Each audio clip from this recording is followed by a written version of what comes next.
Welcome to simply Shenba. இன்றைக்கி வந்து நம்ம ராகி கார புட்டு எப்படி செய்யலாங்கிறத பார்க்கலாங்க.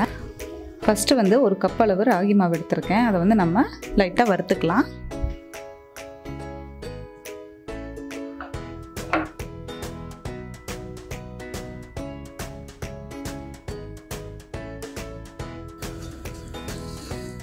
இதை வந்து நம்ம லைட்டாக மணம் வர அளவுக்கு வறுத்துக்கலாம்.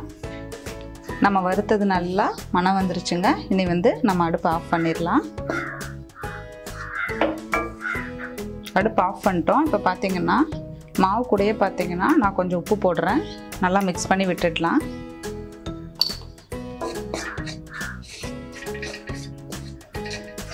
இது கொஞ்சம் சூடு ஆறட்டும்.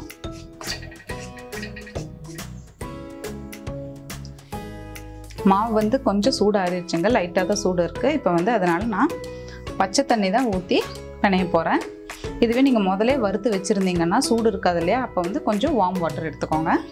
இப்போ லைட்டாக வந்து தண்ணி வந்து தெளித்து தான் நம்ம பிணையணும், அப்படியே ஊற்றக்கூடாது.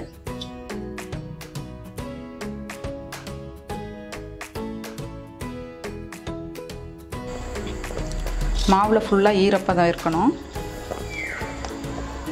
அப்படியே ஊற்றணும்னா உருண்டை உருண்டையாக ஆகிப்போம்.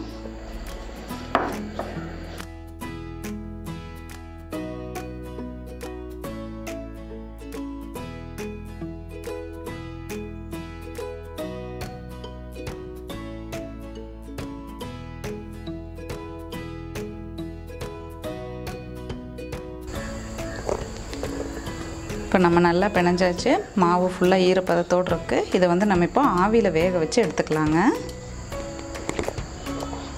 அடுப்பில் வந்து நான் இட்லி பாத்திரம் வச்சுருக்கேன். இப்போ அந்த துணியில் இதை போடுறேன்.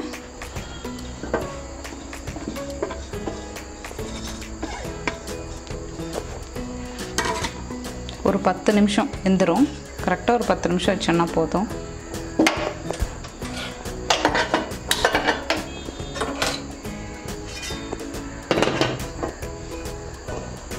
நம்ம வச்சு 10 நிமிஷம் இருக்குங்க. நல்லா வெந்திருக்கும். இப்போ பார்க்கலாம்.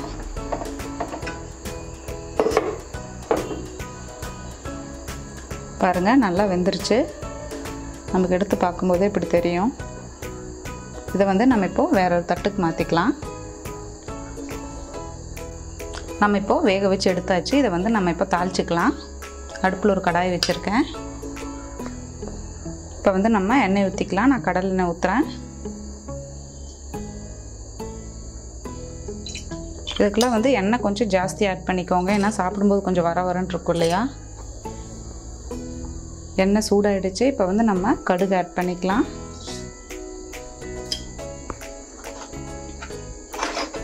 இப்போ அது கூடவே வந்து கடலைப்பருப்பு ஆட் பண்ணுறேன். அதெல்லாம் கொஞ்சம் அதிகமாக ஆட் பண்ணிக்கோங்க. அப்போ தான் நல்லா டேஸ்ட்டாக இருக்கும். உளுத்தம்பருப்பு ஆட் பண்ணுறேன். கடலைப்பருப்பு உளுந்தப்பருப்பில் எவ்வளோ அதிகமாக போடுறோமோ அந்த அளவுக்கு நல்ல டேஸ்ட் கொடுக்கும். கருவேப்பிலை ஆட் பண்ணிக்கலாம் கூடவே.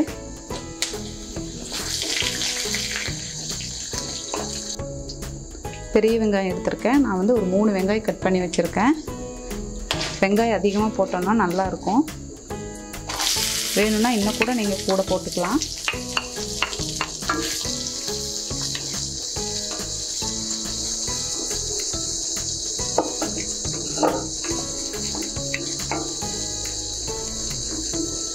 இது கூடவே பச்சை மிளகாய் ஆட் பண்ணிக்கலாம். நான் 3 மிளகாய் எடுத்திருக்கேன்.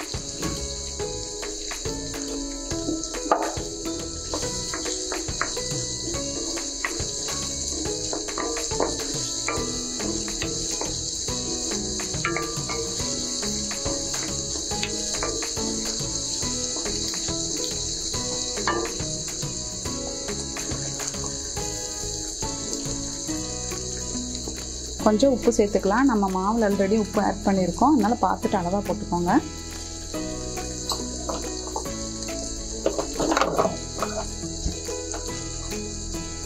மஞ்சத்தூள் கொஞ்சம்.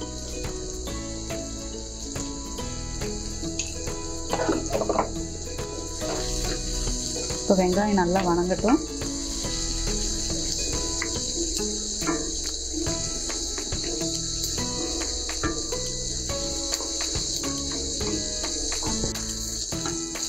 வெங்காயம் நல்லா வதங்கிருச்சு. இப்போ நம்ம வந்து வேக வச்சு வச்சுருக்கிற ராகி ஆட் பண்ணிக்கலாம்.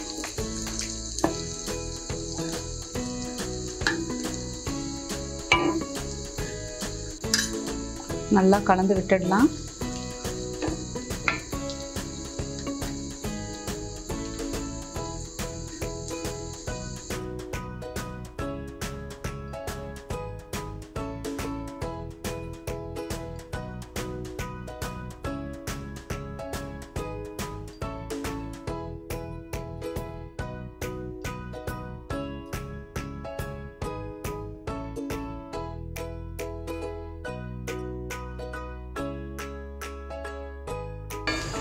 இப்போ எல்லாமே நல்லா மிக்ஸ் ஆகிடுச்சு.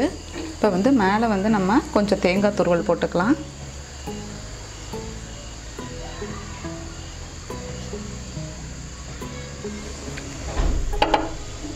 கூடவே மல்லித்தலை,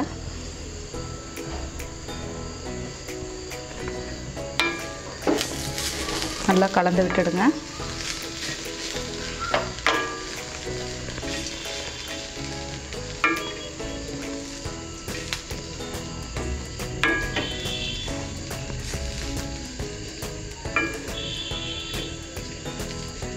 அவ்வளோதாங்க, ராகி கார புட்டு ரெடி ஆகிடுச்சு. இது வந்து உங்களுக்கு ரொம்ப ட்ரையாக இருக்குன்னு ஃபீல் பண்ணிங்கன்னா இதுக்கு மேலே வந்து நம்ம கொஞ்சம் தேங்காய் எண்ணெய் ஆட் பண்ணிக்கலாம்.